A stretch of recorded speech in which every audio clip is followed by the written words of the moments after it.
La réalité a changé, oui. La réalité a changé, la France a changé et surtout la gauche a changé. Il y a 20 ans, l'islamo-gauchisme n'exerçait pas cette emprise sur les esprits. Il y a 20 ans, l'extrême-gauchisme n'exerçait pas une telle emprise sur les esprits à gauche au point, vous l'avez dit tout à l'heure, de presque faire disparaître cette gauche. Ce serait quand même très étrange que je reste absolument imperméable à tous les changements autour de moi et que ça n'affecte pas ma manière de penser.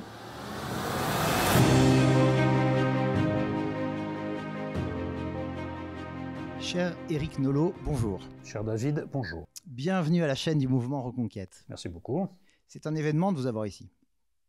C'est pas un événement parce que vous êtes une personnalité connue, parce que vous connaissez très bien notre candidat et que ses futurs candidats Éric Zemmour, ça tout le monde le sait, il n'y a pas de scoop là-dedans. C'est un événement parce que lorsque nous avons créé cette chaîne il y a 2 ans, comme je vous le disais en off, c'était pour soutenir la candidature de Zemmour à la présidentielle.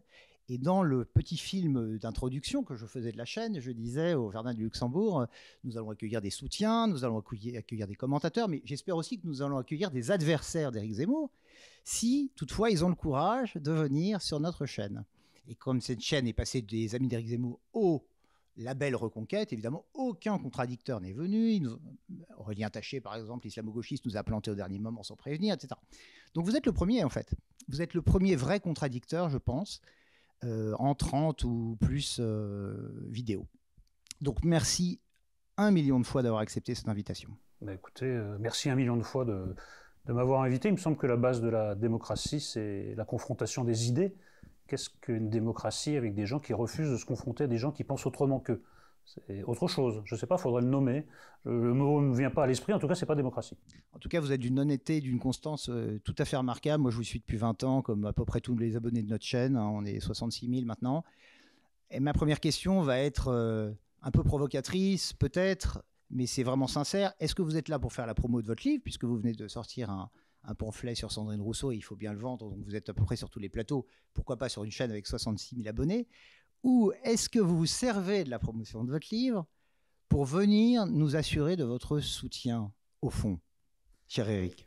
Écoutez, j'ai un scoop pour vous. En effet, je souhaiterais que mon livre soit lu par le maximum de personnes possibles. En effet, si c'est parmi vos abonnés que je recrute de nouveaux lecteurs, moi ça me va très très bien. Exprimer un soutien, non, pas exprimer un soutien, exprimer simplement ce que je vous disais il y a quelques instants, c'est que je crois à l'échange d'idées, je crois à la confrontation des opinions. Je pense qu'à part quelques extrémistes, qu'ils soient de droite ou de gauche, on a toujours quelque chose en commun avec le contradicteur et quelque chose qui nous sépare. Et ce qui est intéressant, c'est de délimiter la limite des oppositions et la limite des points de vue qui se rapprochent, la limite des rapprochements. Ça me semble relever de l'évidence, mais comme on vit dans une époque là, qui est très très nerveuse, où c'est plus l'exclusion qui domine, le fait de je ne parle pas avec vous, et celui-là on peut parler, celui-là non.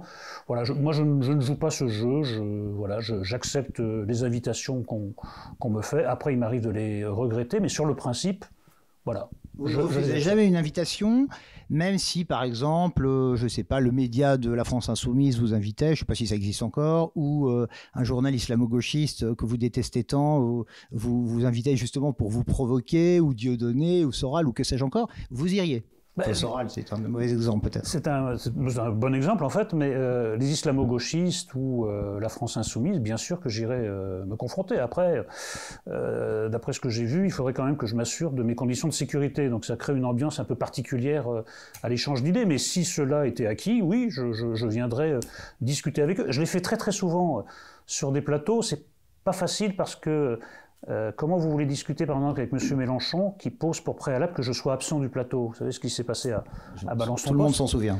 Hein, il a dit je viens discuter, je viens participer à l'émission de Cyril Hanouna, je ne pose qu'une condition, qu'Éric Nolot ne soit pas là. Donc c'est difficile pour moi de discuter avec quelqu'un qui exige mon absence. Et Raquel Garrido, qui représentait la France Insoumise dans Balance ton Poste, n'a eu de cesse que de vouloir m'évincer de la présentation de cette émission. Donc le refus de dialogue, il n'est pas de mon côté, il est du côté de la France Insoumise et de l'islamo-gauchisme. Donc j'attends les invitations. Ce serait quand même assez paradoxal qu'elles me parviennent par votre intermédiaire, mais après tout, la vie est pleine de surprises. Les voies du Seigneur sont impénétrables. N'est-ce pas? Mon cher Eric, j'ai une question à vous poser qui brûle, je pense, les lèvres de tous les gens qui vous parleraient chez nous. C'est que vous revendiquez de la gauche antitotalitaire. C'est comme ça que vous la décrivez depuis des années, je crois. C'est-à-dire cette gauche qui finalement s'est progressivement amenuisée jusqu'à quasiment disparaître. Et comme disait Staline, combien de divisions ? C'est-à-dire, est-ce que vous ne représentez plus pas que vous-même finalement, et vous êtes dans une sorte d'illusion d'une gauche qui n'existe plus et qui n'existera plus? Alors qu'il n'existe plus, je ne peux qu'être d'accord, ou qu'il existe très peu, je ne peux qu'être d'accord avec vous, qu'il n'existera plus, là vous vous avancez beaucoup, puisque mon espoir c'est qu'elle renaisse, et même qu'elle ressuscite, puisqu'elle est plutôt morte. Je complète votre liste d'adjectifs: gauche antitotalitaire, républicaine et laïque. C'est-à-dire tout le contraire de celle qui a pignon sur rue, qui est une gauche anti-républicaine, qui est une gauche soumise à l'islamo-gauchisme, et qui est une gauche qui a énormément d'admiration pour les régimes totalitaires, pourvu qu'ils soient de gauche. Et donc s'ils sont de droite, alors là ce sont d'affreux fascistes. Mais si les fascistes sont de gauche, ça cesse d'être des fascistes pour être des compagnons de lutte. Non, je crois qu'il y a quelques signes qu'on peut juger trop faibles. Vous avez vu qu'il y a eu une législative partielle dans l'Ariège, où le Front républicain s'est constitué cette fois-ci contre la France insoumise, non plus contre le Rassemblement national ou le Front national par le passé. Je vois que ça commence un peu à s'organiser parmi les gens de gauche raisonnable, autour de Bernard Cazeneuve et de figures qui sont certes pas très charismatiques, et moi je trouve très respectables. Donc je pense que c'est les valeurs dont je me réclame, dont la gauche devrait se réclamer, ce sont des valeurs qui ont fait la France. C'est des valeurs qui devraient tous nous unir. L'antitotalitarisme, la laïcité, c'est quand même une des bases de l'identité française, même si elle est récente, et le reste aussi. Donc, je crois au mouvement de l'histoire. Je crois que nous sommes les gens de gauche, je parle à titre collectif. Je pense que nous sommes dans la même situation que quelques grands ancêtres qui devaient se battre contre une autre gauche totalitaire, la gauche stalinienne. À chaque fois, ils ont été traités de fachos, qu'il s'agisse de Kravchenko, qu'il s'agisse de Camus, qu'il s'agisse de Simon Leys, qu'il s'agisse d'Orwell. Nous sommes dans cette situation minoritaire contre une gauche totalitaire qui l'a emporté à la fin. Les républiques staliniennes ont disparu, et ces gens-là, on continue de les lire, alors qu'on ne lit guère les œuvres complètes de Staline ou de Lénine. Vous me permettrez de ne pas être complètement en phase avec vous, parce que j'espère bien. Eh oui, parce que vous venez d'écrire ce fameux pamphlet, et on y revient, vous me donnez l'occasion de la transition, qui s'appelle « C'est la faute à Rousseau ». La faute à Rousseau. Pardon, La faute à Rousseau, donc sur l'inénarrable Sandrine Rousseau, qui ne cesse de nous étonner par à la fois alternativement sa bêtise et son incompréhension du réel, et puis aussi précisément son côté stalinien. Et vous l'avez dit vous-même. Donc quand vous dites ils ont gagné contre Staline, moi, je veux bien, mais vous venez d'écrire un bouquin qui dit exactement le contraire et qui dénonce le danger d'un nouveau stalinisme. Et parce que les victoires ne sont jamais définitives, cher ami. Le match est à rejouer. L'histoire continue, la roue tourne, et on se retrouve dans des situations qu'ont connues quelques glorieux aînés. Ils ont remporté une victoire qui n'est pas définitive. L'histoire n'est pas définitive. L'histoire ne s'arrête pas. La roue continue de tourner. En effet, il y a un nouveau totalitarisme qui est le totalitariste islamo-gauchiste, wokiste, dont Sandrine Rousseau prend une part très très active. Vous l'avez qualifié d'inénarrable. Moi, mon ambition dans La faute à Rousseau, c'est de narrer Sandrine Rousseau. Il faut la narrer parce que c'est pas quelque chose de nébuleux. Qu'est-ce que représente Sandrine Rousseau? Un programme de destruction. Alors, destruction de ses adversaires politiques, elle utilise toutes les ficelles, le mensonge, la calomnie, la manipulation pour écarter ses rivaux politiques. Pour l'instant, ce sont les rivaux politiques de son propre camp. Et puis, elle représente un programme de destruction de la civilisation, ou en tout cas, de ce qui m'importe dans la civilisation, de ce qui nous lie, les rapports entre les hommes et les femmes, où là, c'est un rapport guerrier. Vous avez d'un côté les victimes innocentes, puis de l'autre les coupables perpétuels que sont les hommes qui sont coupables par naissance. La culture, c'est une culture qui est totalement arraisonnée à l'idéologie, c'est-à-dire c'est la mort de la culture. C'est le retour justement au temps stalinien d'une culture idéologisée qui doit refléter les critères de l'ère du temps. Donc je peux vous détailler Sandrine Rousseau, vous allez voir qu'on va retrouver énormément de choses qu'on a connues du temps du communisme stalinien. Ben voilà, c'est ce que je voulais dire. Donc, quand vous dites qu'ils ont gagné, ils ont peut-être gagné une bataille, mais ils n'ont certainement pas gagné la guerre, et c'est pour ça que vous écrivez aujourd'hui sur elle. Absolument, et je fais partie de la bataille, on va certainement pas la remporter à l'aide d'un seul livre, mais il faut que la gauche que je représente cesse de courber le dos et cessent de croire que tout est fini, qu'ils ont gagné pour toujours et que nous sommes relégués dans un musée de la gauche un peu ringarde, avec des adjectifs un peu bizarres, anti-totalitaire. On pensait en avoir terminé avec le totalitarisme. Non, on n'en a pas terminé. Il revient plus vivant que jamais. Oui, mais nous, notre conception chez Reconquête, c'est évidemment pas du tout celle-là. D'abord parce que vous avez dit laïcité. Enfin, je ne vais pas vous faire le programme du mouvement Reconquête, puisque déjà vous le connaissez mieux que moi, certainement. Et de surcroît, vous n'êtes pas exactement là pour ça, parce que c'est vous l'invité. Mais simplement, en 2 mots, nous, ce qu'on voit chez Sandrine Rousseau de plus inquiétant, c'est pas tout ce que vous avez dit, même si on partage évidemment votre avis sur l'intégralité de vos critiques, mais c'est surtout le fait qu'elle déteste la France.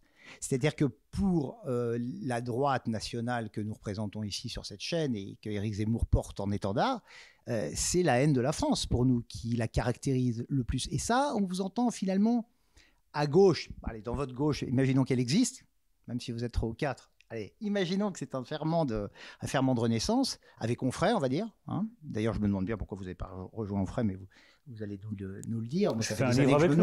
J'ai fait un livre avec lui. Oui, vous avez fait un livre avec Soral aussi, mais c'est pas pour autant que vous l'avez rejoint. Oui, mais enfin, le livre avec Onfray consistait quand même, évidemment qu'il y a quelques divergences, mais nous étions d'accord sur l'essentiel. Nous étions notamment d'accord sur un programme de refondation de la gauche. Et en effet, Onfray serait un personnage central de cette refondation. Et c'est pour ça qu'il est tant détesté par Sandrine Rousseau et ses amis, bien sûr. Nous, on avait prôné, enfin moi j'avais écrit un article dans Causeur il y a 2 ans pour prôner un rapprochement entre Zemmour et Onfray, avant même qu'ils commencent à débattre. Ils avaient déjà débattu sur les plateaux télé de temps en temps, mais c'était pas évident. Ça a essayé de se faire. Vous avez vu les débats, notamment au Palais des Congrès, mais ça ne se fait pas. Ça ne se fait pas sur une question centrale, qui est celle de l'islam. Et vous, je pense, être plus proche de la position d'Onfray que de celle de Zemmour là-dessus. Et vous allez peut-être pouvoir nous détailler votre vision de l'islam qui nous intéresse particulièrement sur cette chaîne. Oui, moi je serais entre les deux. Je serais entre Onfray et Éric Zemmour parce que Éric a une conception, s'agissant de l'islam, très entière. C'est-à-dire qu'il n'y a pas de différence entre l'islam et l'islamisme. Bon. Alors à partir de là, d'abord c'est très contestable d'un point de vue philosophique et intellectuel, mais après qu'est-ce que vous faites? Moi c'est toujours la discussion que j'avais avec Éric Zemmour, je dis mais alors là tu fais quoi? Parce qu'à partir du moment où on estime que 5 ou je ne sais pas combien sont les statistiques, 5 ou 6 millions de musulmans en fait ne se distinguent pas, non peut-être plus, j'en sais rien, mais ne se distinguent pas des islamistes, qu'est-ce qu'on fait? Les islamistes sont les ennemis de la République. On considère que 5, 6 ou plus, si vous voulez, de Français, pour la plupart ils sont français, sont des islamistes, donc des ennemis de la République, donc des gens à éliminer d'une manière ou d'une autre, soit en les mettant en prison, soit en les expulsant. Je trouve que ça pose un problème idéologique d'abord, cette confusion entre islam et islamisme, et puis ça pose un problème pratique. Qu'est-ce que vous faites à partir de là? Est-ce que vous vous seriez dit, allez je vais prendre une analogie peut-être qui vous semblait extrême, mais pendant la guerre de 40, tous les Allemands ne sont pas nazis. Certes, tous les Allemands ne sont pas nazis, mais enfin, ceux qui ont voté pour le parti nazi en sont co-responsables. Et aucun musulman, à ma connaissance, n'était dans les cortèges de Charlie. Aucun musulman ne chasse les islamistes des banlieues. On n'en est pas, absolument pas là. Il y a 2 ou 3 personnes qui se lèvent, qui en général n'habitent pas la France d'ailleurs, type Bolem-Sansal, qui font des allers-retours, et qui se lèvent en disant « vous allez voir ce que vous allez voir », et ils ont raison. Mais les autres, ils les protègent, vous le savez. Non, mais ce que vous dites est inexact et injuste. Parce qu'au contraire, il y a des musulmans anti-islamistes en France, qu'ils soient français ou pas, et que je trouve qu'on devrait saluer leur courage et les soutenir plutôt que de dire, au fond, il n'y a pas de différence entre vous et un islamiste. Ça, je trouve ça très injuste, parce que c'est la double peine. Ces gens-là risquent encore plus, en tant que musulmans, de s'opposer à l'islamisme. Bon, et ça existe en France, il y a des tas d'exemples.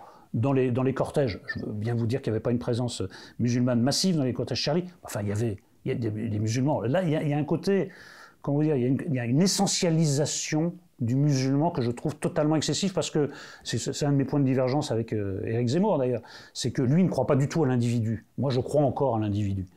En effet, il y a des phénomènes de masse, en effet, il peut y avoir des majorités, mais à partir du moment où vous dites l'individu n'existe pas, il est défini par sa religion, son origine, c'est la fin de la société, cher ami. Mais le problème, c'est que l'islam, vous savez bien, est une religion, si on peut dire, anti-individuelle, vous le savez. Oui, oui, j'ai eu ce débat 20 fois avec Éric Zemmour. On a eu ce débat. Comment on peut se dire musulman et appartenir à une religion qui nie l'individu? Expliquez-moi ça. Mais parce qu'il y a beaucoup de manières de vivre sa religion. Regardez, moi je suis catholique.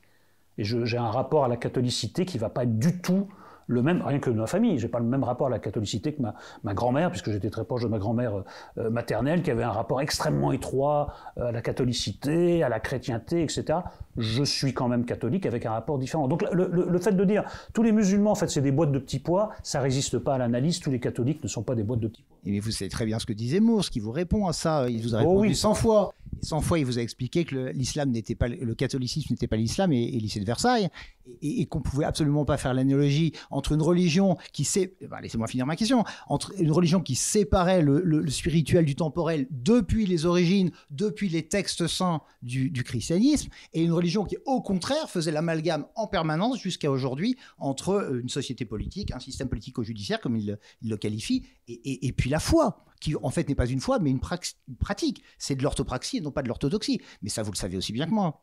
Je le sais aussi bien que vous, mais il se trouve que moi j'ai été élevé dans un milieu catholique, et donc j'ai vu quelque chose qui existe moins maintenant, ça c'est vrai, mais j'ai vu quand même que la religion catholique prenait en charge tous les aspects de l'individu, de la naissance à la mort. Et c'est également le système de l'islam.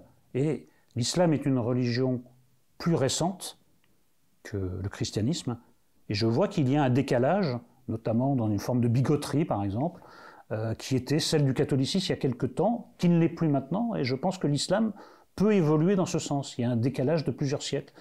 Notez bien qu'en effet, j'ai eu cette discussion 100 fois avec Zemmour. Oui, on va pas la refaire ici.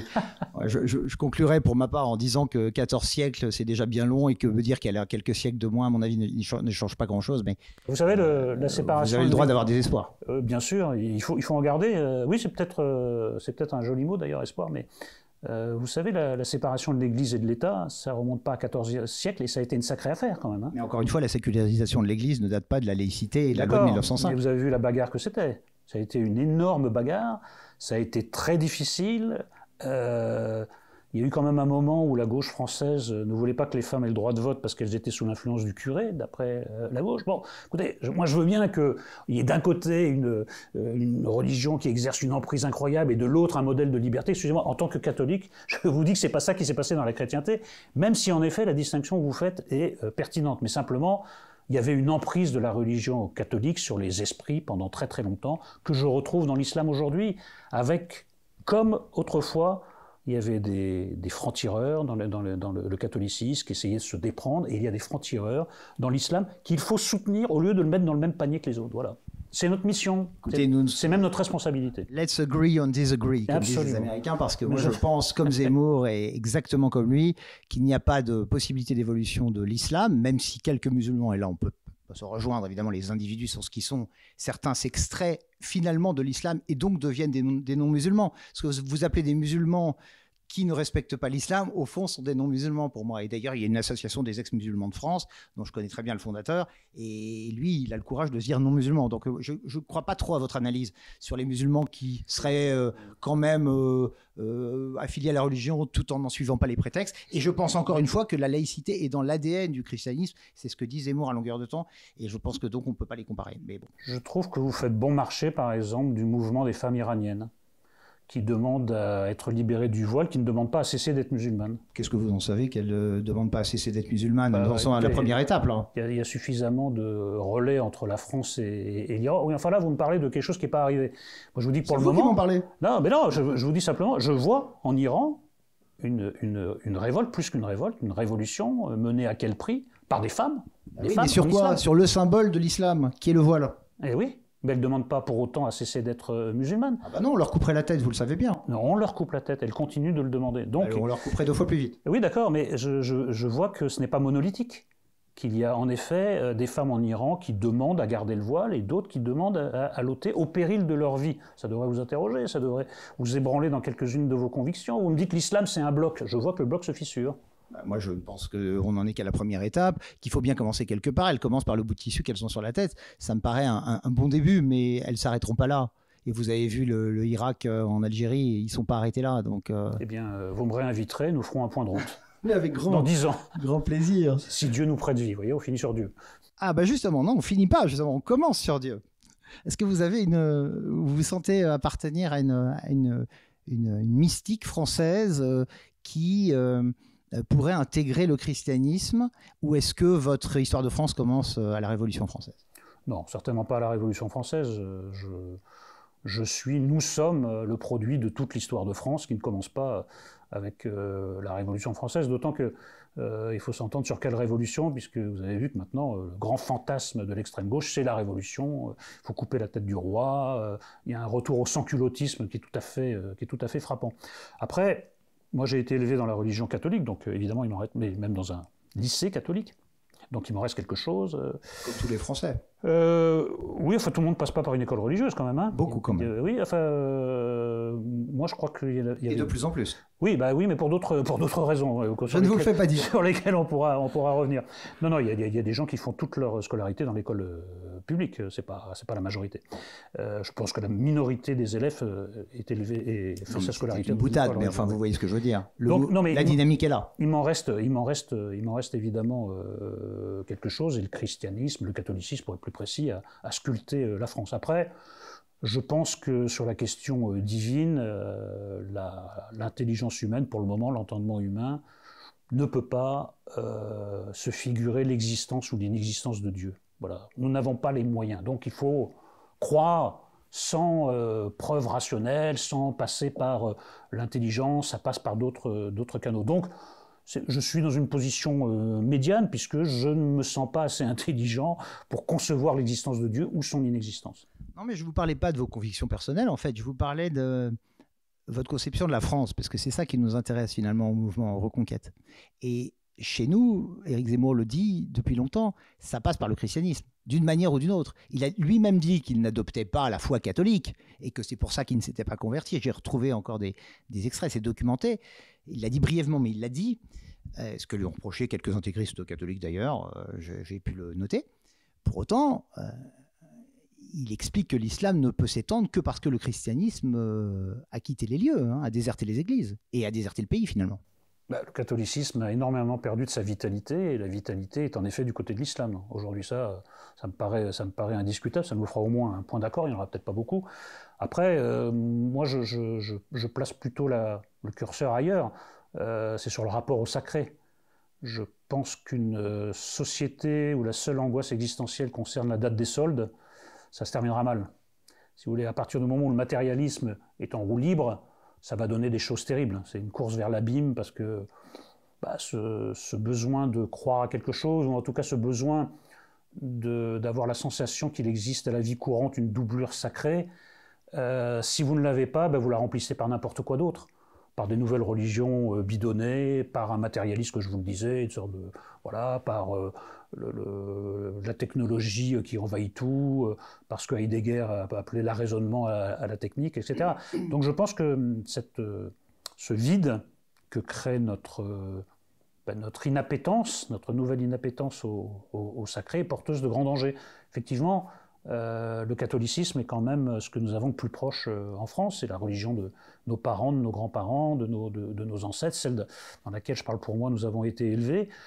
En effet, je pense que c'est un affaiblissement. Même maintenant, on ne peut pas dire que le catholicisme soit la seule voie possible de retour vers le sacré. Mais je crois et je préconise un retour vers le sacré, car le matérialisme est une impasse.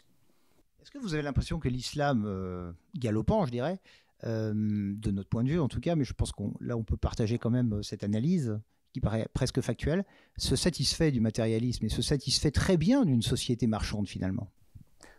Moi, j'inverserais l'ordre des choses.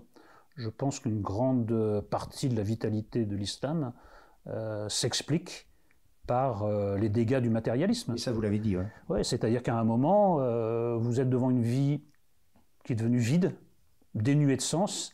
Vous cherchez quelque chose pour la remplir. Alors, ça peut être du côté des spiritualités orientales, ça s'est fait beaucoup, ça continue à se faire. Dans les années 70, 80. Dans les années 70, ça peut être des choses même un petit peu plus, à bas bruit, comme le yoga, voilà.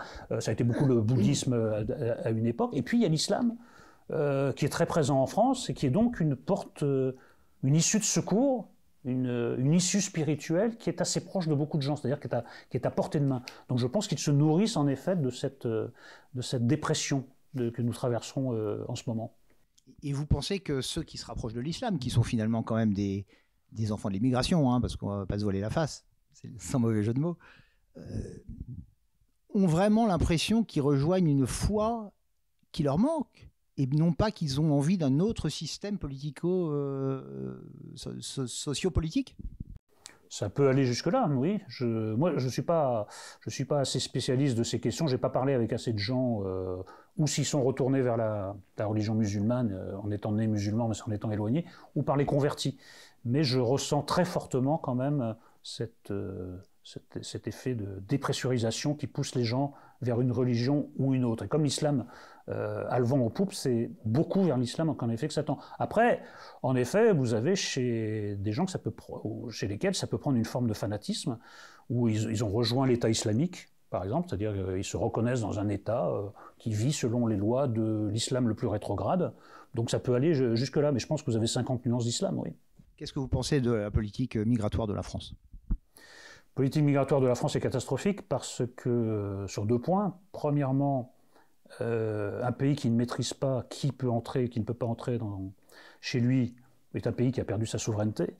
Et de l'autre côté, un pays qui laisse entrer ces gens et qu'on retrouve sous le métro aérien de Paris ou en bordure du périphérique a également perdu l'humanisme dont il se revendique. Donc sur les 2 tableaux, nous avons perdu. Non, c'est catastrophique. Là, c'est devenu, en plus, on a l'impression que c'est devenu insoluble. C'est-à-dire, vous pouvez pas...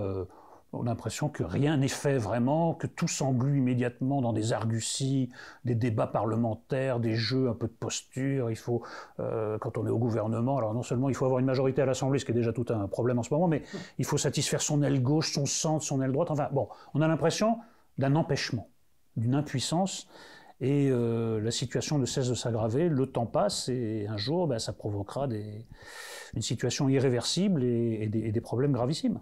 Oui, vous parlez de problèmes matériels, mais Zemmour, lui, il parle de problèmes identitaires. Il parle de grands remplacements. Alors, vous n'êtes sans doute pas d'accord avec le terme, peut-être pour des questions de nombre. Bon, et encore, je pense qu'on peut discuter des chiffres, parce que le dernier chiffre, c'est 19 millions d'immigrés ou descendants d'immigrés sur 3 générations, ce qui commence à faire beaucoup dans un pays de 67 millions d'habitants. Donc déjà, les chiffres sont relativement inquiétants, mais lui, il parle de phénomènes d'islamisation, ou en tout cas de perte d'identité culturelle de la France, et c'est tout le cœur de sa campagne présidentielle. Qu'est-ce que vous avez pensé de cet axe, finalement, qui lui a valu à la fois un succès et puis une semi-déception à la fin, mais qui quand même était original, et c'est le premier à en parler depuis longtemps? Il y a 2 choses dans votre question, au moins 2 choses. Il y a d'abord la position d'Éric Zemmour à ce sujet, et la question en tant que telle. La position d'Éric Zemmour, en effet, là je parle en termes un peu cyniques, hein, en termes politiques, électoraux, ça a été très payant dans un premier temps parce que c'était très clivant, et en fait ça lui permettait d'occuper l'espace qu'il visait, c'est-à-dire la droite du Rassemblement national. C'est pas ce qu'il dit, lui il parle de la droite LR surtout. Oui, enfin bon, il fallait gagner dans les 2 camps, je dirais quand même. Il fallait mordre un peu sur l'électorat de Marine Le Pen. D'ailleurs, on a bien vu, c'était quand même son adversaire principal. Voilà. Il suffit d'écouter Éric Zemmour sur Marine Le Pen pour voir qu'il y a quand même un petit souci avec Marine Le Pen. Donc c'était très payant dans un temps. Et puis ensuite, c'est ce que je vous ai dit, c'est qu'au bout d'un moment, les gens ont fait les mêmes remarques que je lui fais à chaque fois. Je lui dis, mais alors qu'est-ce qu'on fait maintenant? Donc les gens ont entendu parler de remigration, ont cru saisir, ce qui n'était peut-être pas l'idée tout à fait d'Éric, mais qu'il préconisait des solutions extrêmement brutales, extrêmement violentes. Là, ils ont dit non, ça va un peu trop loin. On est d'accord avec lui sur le diagnostic, mais sur les solutions, ça va trop loin. Les Ukrainiens, les réfugiés ukrainiens, il y a une position très dure. Il a été mal compris, vous le savez. C'est tout à fait. Vous l'avez vous-même expliqué. Mais évidemment, mais la politique, ça consiste parfois à être bien compris. Vous m'avez dit que ce n'était pas un homme politique. Justement, il faut qu'il le devienne, surtout si l'aventure continue. Donc ça, je pense que ce qui a été la solution de son ascension politique, ce qui l'a favorisé, là, dans un deuxième temps, défavorisé. Ensuite, sur la question elle-même. Le grand remplacement, je n'y adhère pas. Moi, ce que je constate à Paris, c'est la ghettoisation. Vous n'adhérez pas au grand remplacement. Expliquez-nous ça, s'il vous plaît. Ben, je ne vois pas, alors ni dans la version tout ça est organisé, ni dans la version... Personne n'a jamais parlé de ça, vous le savez, ça aussi vous le savez. Si, monsieur Camus a fait des... Vous avez lu dans Renaud Camus l'histoire de la main invisible Dans ses tweets, oui, dans ses tweets... pas dans son livre. Mais dans ses tweets, il explique qu'en effet, tout est fait pour favoriser le grand remplacement. Il désigne des complices objectifs. Donc, je ne sais pas, là vous faites de la contradiction pour le principe. Non, pas du tout. Pour vous, c'est pas du tout une théorie. C'est une réalité qui se constate tous les jours. Je ne crois ni à ça, et je ne crois pas non plus à la théorie plus basse qui dit non, en effet, personne n'organise, mais c'est comme ça. Ce que je constate, c'est la ghettoisation. C'est-à-dire qu'il y a des quartiers qui sont maintenant en voie de purification ethnique, non pas par la violence, mais parce que les gens se regroupent par affinité, par origine. Et vous allez dans Paris, ben vous passez de quartiers où vous voyez beaucoup de visages bruns, par moment majoritaire, à des quartiers où vous n'en voyez aucun, parfois à 500 mètres de distance. Moi, je suis dans le 11e arrondissement, je peux vous dire que c'est même dans le 11e arrondissement, quartier de l'Est populaire, ça marche comme ça, par ghetto. Donc ça, je dirais que c'est la réponse factuelle, plutôt la ghettoisation que le grand remplacement, mais comme j'ai oublié votre raisonnement au passage, je m'arrête là dans ma réponse. Non, la deuxième partie de ma question, c'était qu'est-ce que vous pensez de la campagne d'Éric Zemmour centrée sur l'identité nationale? Non, mais ça, c'était à la fois nécessaire, parce que ça lui permettait de se démarquer, et c'était indispensable parce que c'est le seul à avoir fait campagne sur ce thème.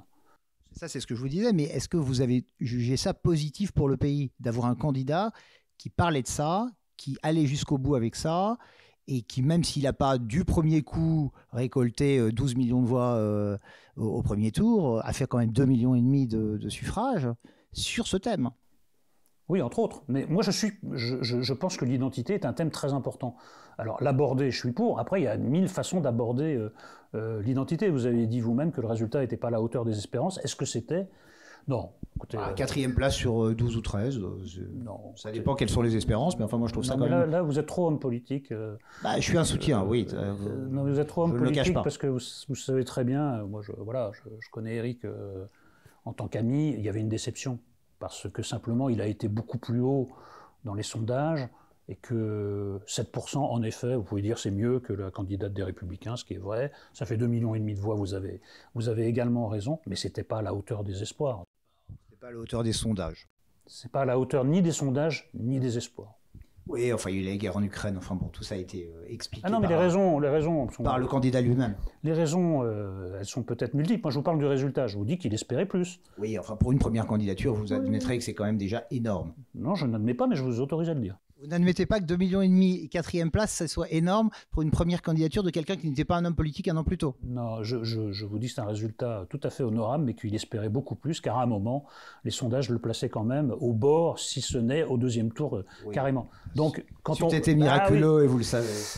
Non, mais très bien. Simplement, il y avait quelque chose de miraculeux dans son ascension au début. Donc, les gens commençaient à y croire, dans son camp, et même au-delà, il y avait un peu de panique quand même. Quand il a commencé à approcher les 20%, il y a eu de la panique. Et quand on passe on frôle les 20% à 7%, écoutez, on perd beaucoup de temps sur cette question parce que pour en avoir discuté avec Zemmour... On fera ça au montage, oui, ne vous inquiétez pas. Oui, mais non, on peut raccourcir un peu, mais je sais qu'il était déçu parce que y a des manières de positiver ce résultat, mais objectivement, il aurait voulu faire beaucoup mieux. Au moins 2 chiffres. Tout candidat a envie de gagner de toute façon. Bien sûr. On est forcément déçu par le résultat quand on ne gagne pas.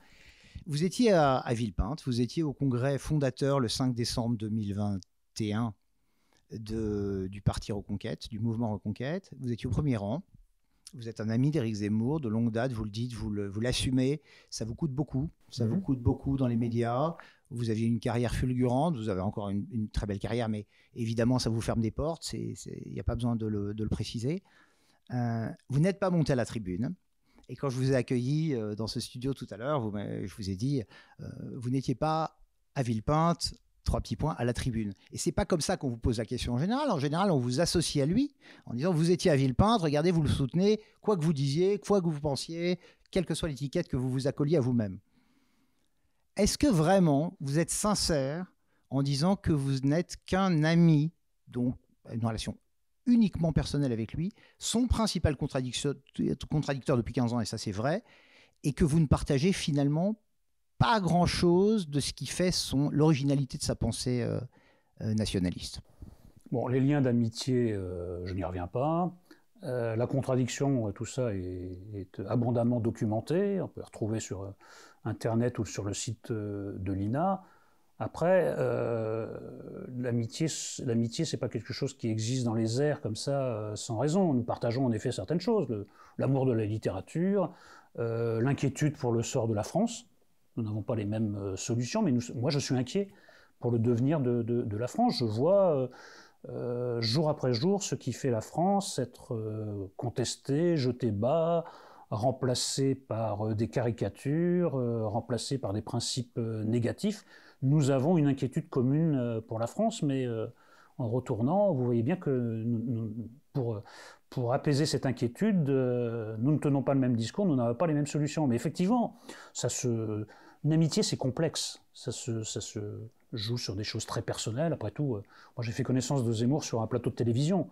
C'est pas une amitié qui est née comme ça dans la vie. Voilà, on s'est retrouvés et c'est né sous le signe de la complicité dans une émission de télévision. Mais après, quand on se voit, on parle de beaucoup de choses. On parle de littérature, on parle de musique, on parle de sujets privés. Mais il y a aussi une entente intellectuelle. Nous sommes tous les deux d'accord qu'avoir écrit une page de Flaubert, c'est mieux que d'avoir fait 10 000 heures de télévision. Nous sommes d'accord sur plein de choses essentielles. Oui, cette inquiétude, l'inquiétude, c'est sûr. Moi, je suis très inquiet. Très inquiet pour mon pays. Moi, j'ai l'impression que vous partagez plus que vous ne le dites avec nous. Que vous partagez plus que vous le dites avec lui. Et c'est d'ailleurs pour ça que j'ai voulu vous inviter, pour arriver à vous... Pour aggraver mon cas. Non, vous voulez aggraver mon cas. Non, mais peut-être que vous ne pouvez pas le dire. Mais moi, j'ai le sentiment, en vous suivant depuis 20 ans, parce que je vous suis vraiment avec une grande attention. Lui, plus que vous, je ne vous le cache pas. Ouais, oui. Mais, oui, mais bon, vous étiez quand même souvent ensemble. Ah oui, bien sûr. Donc sur 20 ans, il y a quand même 18 ans que vous étiez tous oui, les deux. Oui, bien sûr, bien sûr. Par la force des choses, j'ai l'impression que vous avez beaucoup évolué à son contact. Peut-être lui au vôtre aussi, hein, je ne nie pas ça. Mais je trouve que vous avez des formules, des formulations, des tropismes que vous n'aviez pas au début. Peut-être aussi parce que la réalité a changé, hein, parce que le pays a changé. Mais je trouve qu'il a été quand même, il vous a imprégné un peu, plus que, au fond, vous nous semblez le dire. Mais peut-être que je me trompe. Écoutez, est-ce que je suis le mieux placé pour le savoir? Peut-être pas. Ensuite, en revanche, vous avez soulevé un point qui me paraît crucial, c'est que la réalité a changé. Oui, la réalité a changé. La France a changé et surtout la gauche a changé. Il y a 20 ans, l'islamo-gauchisme n'exerçait pas cette emprise sur les esprits. Il y a 20 ans, l'extrême-gauchisme n'exerçait pas une telle emprise sur les esprits à gauche, au point, vous l'avez dit tout à l'heure, de presque faire disparaître cette gauche qui, moi j'ai voté pour la première fois en 81, cette gauche tenait le haut du panier. Le fait d'arriver au second tour n'était même pas un débat. On se disait qui sera en face de Mitterrand ou qui sera en face du candidat socialiste. Donc cette gauche tenait le haut du pavé, avait pignon sur rue, et le reste c'était des candidats marginaux. Maintenant c'est le contraire. Les candidats marginaux sont devenus le centre et le PS, voilà. Donc effectivement, ce serait quand même très étrange que je reste absolument imperméable à tous les changements autour de moi et que ça n'affecte pas ma manière de penser. Je pense que à l'époque, la gauche qui dominait était une gauche qui ne posait pas de problème à la France. Je pense que la gauche qui domine aujourd'hui est une gauche qui veut la mort de la France telle que je l'aime et telle que je la veux. Ça change tout. Ça change tout. Et c'est pour ça que mon ton est de plus en plus offensif, de plus en plus combatif, parce que c'est une question de civilisation. La lutte contre la France insoumise, la lutte contre l'islamo-gauchisme, la lutte contre le wokisme est une lutte de civilisation. C'est eux ou c'est nous. Eux, ils imposeront une autre civilisation dans laquelle je ne me reconnais pas. Et pour des tas de raisons, dont une qui est assez peu étudiée, qui est assez peu exposée, c'est que le triomphe de ces gens-là signifiera la fin de la littérature, par exemple, ou de l'art, ou alors sa soumission à des critères idéologiques, comme on l'a vu dans le passé. Parce que tout ce qui est la littérature, c'est le lieu de l'incertain, de l'indécis, du flou, de l'ambivalent, de l'ambigu. Eux, ils ne veulent pas ça. Ils veulent une littérature militante, une littérature... J'ai entendu Manon Aubry dire, vous comprenez, elle pensait faire un grand compliment. Elle dit, Annie Ernaux, ce qui est formidable, c'est qu'elle écrit comme une sociologue. Bah, pour moi, c'est le baiser de la mort, quoi. C'est-à-dire, qu'est-ce que ça veut dire écrire comme une sociologue? Ça veut dire vous évacuez toute la littérature pour devenir une littérature édifiante. Moi, je ne veux pas de ça. Je suis du côté de la littérature le wokisme, Madame Rousseau et les autres sont du côté de la mort de la littérature et de la mort de la civilisation de laquelle je me revendique. C'est drôle que vous parliez de civilisation en ces termes parce que ça me rappelle le fameux combat huntingtonien dont parle Zemmour tout le temps, du choc des civilisations. Mais lui, il pense évidemment à la civilisation chrétienne contre la civilisation islamique. Et vous ne prenez que la civilisation chrétienne et vous établissez deux camps qui se font la guerre pour une forme de civilisation ou une autre. Et vous évacuez le problème, à nouveau, on en revient à ça, du grand remplacement, de l'immigration et de l'islam. Non, pas du tout, puisque je vous parle d'islamo-gauchisme. Oui, mais sans citer les islamiques, les musulmans. Sans citer les musulmans. L'islamo-gauchisme, c'est la synthèse de l'islamisme et du gauchisme, donc je ne peux pas les désigner plus précisément. L'islamo-gauchisme... Islamiste, pour vous, c'est la frange radicale d'un islam et même peut-être le dévoiement de l'islam. Ce n'est pas la face émergée de l'iceberg. Non, parce que je ne vous rejoins pas sur la ligne de l'essentialisation. C'est ça qui nous sépare dans cette discussion et c'est ça qui me sépare aussi dans mes discussions avec Zemmour. C'est tout à fait exact. Mais vous savez, avant même d'en venir à cette question essentielle, on aurait déjà fait un bon boulot si on arrivait à vaincre l'islamo-gauchisme, qui est en train là de s'imposer dans des cercles de plus en plus étendus. Vous avez l'impression qu'ils sont en train de gagner la bataille en dehors, évidemment, du petit cercle universitaro-médiatico-politique, ce qui est déjà considérable, je suis bien d'accord avec vous. Vous savez, ça passe par là, c'est pas moi qui l'ai dit, c'est Gramsci. Hein. Donc il y a une phase qui consiste à gagner la bataille des idées. La bataille des idées, elle se fait quand même dans les médias, elle se fait quand même à l'université, qui est devenu un bastion, quand même un bastion de l'islamo-gauchisme, au point qu'on n'a pas le droit d'enquêter. Vous voyez, il devait y avoir une enquête sur... Oui, vous en avez parlé récemment. Oui, de l'emprise de l'islamo-gauchisme, ça n'a pas été possible. Nous sommes en France, la France de 2023. Dans la France de 2023, monsieur Jean-Marc Rouillant, ancien tueur d'Action Directe, est invité à une conférence. Voilà, peut faire une conférence et une dame qui travaille sur l'islam politique et le frérisme, elle en est empêchée à la Sorbonne et se retrouve sous protection policière. Vous pouvez me dire, oui, mais c'est un combat secondaire parce que l'islam ceci, l'islam cela. Moi, je vous dis que c'est quand même un combat à mener. Voilà. Non, moi, je pense que c'est lié et Zemmour pense que c'est lié. L'islamo-gauchisme, en effet, ça n'est qu'un seul bloc. Mais vous pouvez l'accuser aussi d'essentialisation là-dessus. Ah, mais c'est même une des tournures de pensée favorites d'Éric Zemmour, c'est l'essentialisation. D'abord parce que ça permet de raisonner plus vite, en grande catégorie, et ensuite c'est plus payant d'un point de vue médiatique, parce que ça donne des choses plus schématiques et qui sont plus faciles à comprendre. Vous savez ce qu'il répond quand on l'accuse d'essentialiser? Il dit, si vous n'essentialisez pas, vous ne pensez pas. Voilà. Car sans généralisation, il n'y a que des exemples, et avec des exemples, on ne fait aucun raisonnement. C'est vrai. C'est pas faux. C'est pas faux, mais simplement, il y a des degrés dans la généralisation. On peut généraliser un peu. Au bout d'un moment, ça se retourne contre ce procédé, il me semble. Bon, très bien. On arrive au terme de cet entretien passionnant avec vous, Éric Nolot. C'est, encore une fois, la première fois qu'un contradicteur d'Éric Zemmour vient nous voir. Est-ce que vous avez un dernier mot à l'attention de nos spectateurs, de nos abonnés, pour peut-être les faire évoluer dans leur pensée ou leur faire voir des aspects de Zemmour que vous connaissez bien pour le connaître bien personnellement et qu'ils n'auraient pas encore perçu? Non, je pense qu'il faut savoir écouter des gens venus d'autres horizons politiques, ce qui se fait quand même de moins en moins parce qu'on a l'impression que ce qui domine aujourd'hui, c'est le tout ou rien. C'est-à-dire que nous sommes possesseurs d'une vérité absolue et nous devons affronter des gens qui eux-mêmes pensent qu'ils sont détenteurs de cette même vérité absolue. Il faut savoir... moi, par exemple, chez Éric Zemmour, je suis très sensible à ce que je vous ai dit tout à l'heure, cette inquiétude existentielle pour la France, parce que, je la partage, et deux, je vois que elle est très très peu partagée. En réalité, les angoisses des gens portent sur autre chose. Alors, parfois de manière très justifiée. Hein, quand vous n'arrivez pas à boucler votre fin de mois, moi ça m'est arrivé dans ma jeunesse, en tout cas dans mon âge de jeune adulte, je peux dire que quand la fin du mois commence le 5, en effet, c'est une source d'angoisse. Maintenant, je ne pense pas que ça soit la seule. J'ai une angoisse existentielle par rapport à la France.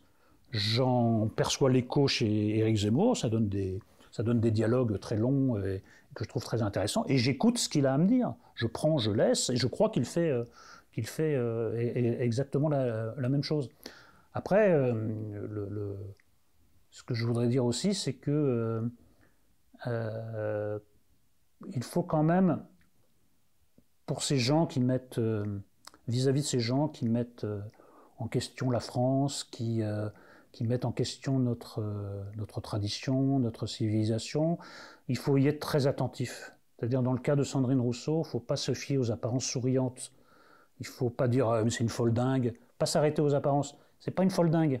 Il y a un mélange, c'est vrai, un peu troublant de cynisme et de bêtise, mais il y a un projet très précis derrière, qui est un projet de destruction méthodique de tout ce qui nous a fait, de tout ce qui nous a précédé. C'est pour ça qu'à un moment, ça m'a été reproché d'ailleurs, j'ai fait un parallèle entre elle et les talibans. Les talibans et Madame Rousseau partagent la conviction que tout ce qui préexistait à la nouvelle croyance, l'islam d'un côté, le wokisme de l'autre, doit être détruit. Donc on dynamite les bouddhas d'un côté, et puis de l'autre, on balance de la soupe sur les tableaux de Van Gogh, en attendant mieux, parce qu'un jour, Madame Rousseau dira « bah oui, mais voyez, on balance de la soupe sur des tableaux protégés, ça ne fait pas bouger les choses. » Donc là maintenant, il faut vraiment détruire les œuvres, et vous allez arriver un jour aux méthodes qu'on a vues à Saint-Brévin, où on incendie le véhicule d'un maire parce qu'on n'est pas d'accord, on incendie son domicile, un jour on s'en prendra à sa personne ou à sa famille. Ça nous mène vers le terrorisme intellectuel et ça nous mène vers le terrorisme tout court. Donc non, c'est un message d'ouverture à la fois, sachant entendre dans l'autre camp ce qu'il y a à retenir, et puis sachant aussi pour les gens que nous identifions contre des adversaires irréductibles, et moi c'est irréductible, hein, je les ai affrontés sur tous les plateaux de France et de Navarre, il n'y a pas de point d'accord possible entre l'islamo-gauchisme, le wokisme, la France insoumise, puisqu'ils veulent la fin de la France, et moi je veux que la France continue. Oui, ça, la pensée totalitaire, on ne peut pas discuter avec des gens qui en sont les adeptes. Non, on peut pas discuter, on peut s'y opposer, il faut s'y opposer, on peut entrer en dissidence, mais il ne faut pas, là pour le coup, je fais le raisonnement inverse, il ne faut pas entrer dans leur raison, puisqu'ils sont dans une autre logique, qui est d'ailleurs aussi cohérente que la nôtre, hein. Ils veulent un autre modèle, ils veulent une autre France, ils veulent une autre civilisation, et moi... Donc par votre pamphlet, vous décrivez le phénomène, mais vous n'essayez pas de le comprendre au fond. Je l'éclaire. Vous l'éclairez. Je l'éclaire, mais c'est pas... C'est un bon verbe. Je pense que l'éclairage, l'élucidation, c'est déjà le début de la prise de conscience. Sachons à qui nous avons affaire, sachons qui nous devons combattre et de quelle manière. Je pense avoir bien identifié quand même à travers Sandrine Rousseau, qui n'est pas l'alpha et l'oméga de tout, mais qui est un bon symptôme. Je pense qu'il y a un beau symptôme de ce qui nous guette, de ce qui nous gâte aussi, et malheureusement que nous devons combattre maintenant, avant qu'il soit trop tard, car il est bientôt trop tard. Un jour, je sais pas, je ne peux pas dater, mais un jour, nous aurons affaire à des générations qui naîtront de plein pied avec le monde qui aura été ravagé par ces gens idéologiquement. Un monde dans lequel les hommes seront considérés par naissance comme des coupables, que le wokisme sera devenu une sorte de religion d'État non dite, etc. L'islamo-gauchisme régnera encore plus. Les tueurs d'action directe entreront au Panthéon et on en expulsera Marie Curie. Donc non, je pense qu'il n'est pas encore trop tard, mais il est minuit moins une. J'allais le dire, vous me l'enlevez de la bouche, il est minuit moins une. Vous n'êtes pas encore au mouvement Reconquête, mais je pense que la pente est bonne et que si ce mouvement dure, ce qu'on lui souhaite, grâce à Dieu, longtemps, vous finirez par nous rejoindre parce que... Je ne le crois pas, et pour d'autres raisons que celles que vous imaginez, c'est que je ne suis pas très fort pour les mouvements. Je ne suis pas très... C'est ce que disait Zemmour jusqu'à il y a encore un an. Pour les groupes, oui. Ben oui, mais vous savez, Zemmour c'est lui et moi c'est moi. Il a ses questions, vous avez vos réponses. Exactement. Et que ça continue comme ça. Toute dernière question, petite incise. À quand un livre à deux voix avec lui? Parce que vraiment, il y aura des choses à dire. Moi, j'y suis tout à fait disposé. Ce serait formidable. Surtout qu'en effet, on l'a beaucoup pratiqué à l'oral, le dialogue, et je crois que... Vous êtes des écrivains tous les deux. Oui, et puis nous vouons un tel culte à l'écrit qu'au fond, c'est la pente naturelle que ça se termine par un livre. Alors, quelle forme ça pourrait prendre? Entretien, c'est peut-être un peu banal, un peu vu, un peu couru, mais pourquoi pas, peut-être autre chose, en tout cas... Écoutez, je vous propose mes services pour y réfléchir. Écoutez, oui, vous pouvez même, encore que vous seriez un peu de parti pris, mais vous pourriez être même le modérateur de l'entretien. Pourquoi dites-vous ça? Parce que vous vous penchez du côté de Zemmour, ce qui est bien naturel sur la chaîne Reconquête. Mais si vous avez même une idée de livre plus original qu'un livre d'entretien, moi j'y suis tout à fait disposé. Écoutez, Éric Zemmour, je ne vois pas pourquoi il s'y opposerait. Donc que l'invitation passe par vous, moi, elle est acceptée par avance. Laissez-moi y réfléchir et j'en référerai volontiers. Merci mille fois Éric Nolot de cet entretien riche, complet, passionnant et très original sur cette chaîne. À très bientôt. À très bientôt.